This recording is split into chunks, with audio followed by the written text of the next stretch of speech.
নতুন মন্ত্রিসভা, তার তো একটা মন্ত্র থাকবে, কথা কম কাজ বেশি, এটাই মন্ত্র। নয়া মন্ত্রেই কাজ শুরু নতুন সরকারের। বিকেলে দপ্তর বন্টন নয়া মন্ত্রীদের, আর সন্ধ্যায় দায়িত্ব নিলেন নতুন সরকারের মন্ত্রীরা। 1 জুন থেকে সরকারি বাসে মহিলাদের ফ্রি ঘোষণা নারী ও শিশু কল্যাণ মন্ত্রী অগ্নিমিত্রা পলের। মৃত্তিকা ভবনে দায়িত্ব নিলেন দিলীপ ঘোষ। পঞ্চায়েত, গ্রামোন্নয়ন ও কৃষি বিপণন মন্ত্রী দিলীপ। নগরায়ন ভবনে দায়িত্বভার গ্রহণ অগ্নিমিত্রা পলের। নারী সুরক্ষা ও পুরনগর উন্নয়ন মন্ত্রী অগ্নিমিত্রা। উত্তরবঙ্গ উন্নয়ন মন্ত্রী হিসেবে দায়িত্ব নিলেন নিশীথ প্রামাণিক। খাদ্যমন্ত্রী হিসেবে দায়িত্ব নিলেন অশোক কীর্তনিয়া।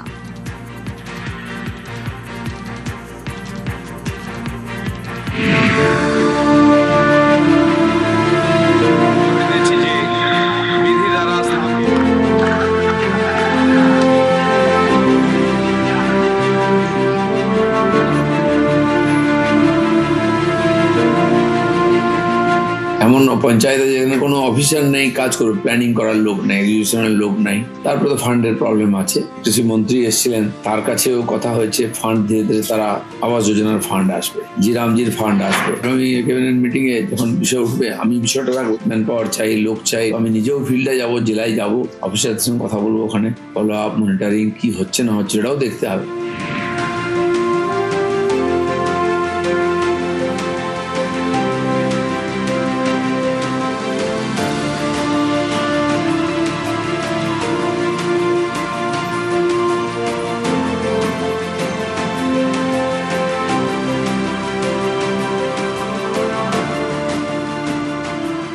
যা যা প্রতিশ্রুতি আমরা দিয়েছি আমাদের সংকল্পপত্রে, আমরা প্রত্যেকটি প্রতিশ্রুতি আমরা ইমিডিয়েটলি, এরকম নয় যে চলছে তো চলছে।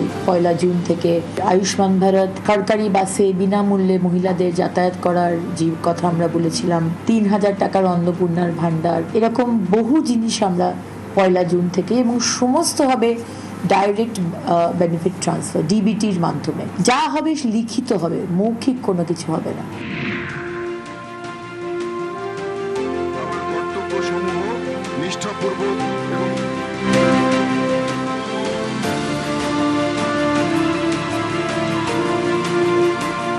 ক্রীড়াঙ্গনগুলো রাজনীতি মুক্ত হোক, এবং সেই সঙ্গে সঙ্গে সমস্ত স্পোর্টস যে কমিটিগুলো রয়েছে তার মধ্যেও যে একটা পরিবারতন্ত্রের ছায়া রয়েছে, সেই পরিবারতন্ত্রের ছায়া থেকে স্পোর্টস সেক্টরগুলোকে একেবারে পরিষ্কার করা হবে। কেন্দ্র এবং রাজ্য হাতে হাত মিলিয়ে স্পোর্টস ডেভেলপমেন্টের জন্য অত্যন্ত দ্রুততার সঙ্গে সারা পশ্চিমবঙ্গে কাজ শুরু। এর আগের সরকার ভুলে গিয়েছিল যে উত্তরবঙ্গ পশ্চিমবঙ্গের একটা পার্ট। এবার সবকিছুর পরিবর্তন হবে, কোনো ডিসক্রিমিনেশন হবে না।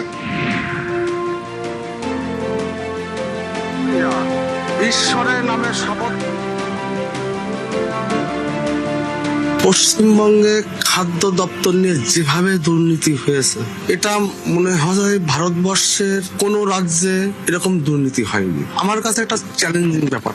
যারাই অফিসার আছেন, একটাই মেসেজ দিলাম, enough is enough, past is past. কোন ডিপার্টমেন্টে যদি কোনো দুর্নীতি কোনো অফিসার করেন, রেসপন্সিবিলিটি তাকেই নিতে হবে। আমাদের মোদিজির একটাই বার্তা, না খাউঙ্গা না কিছু খানে দেবো।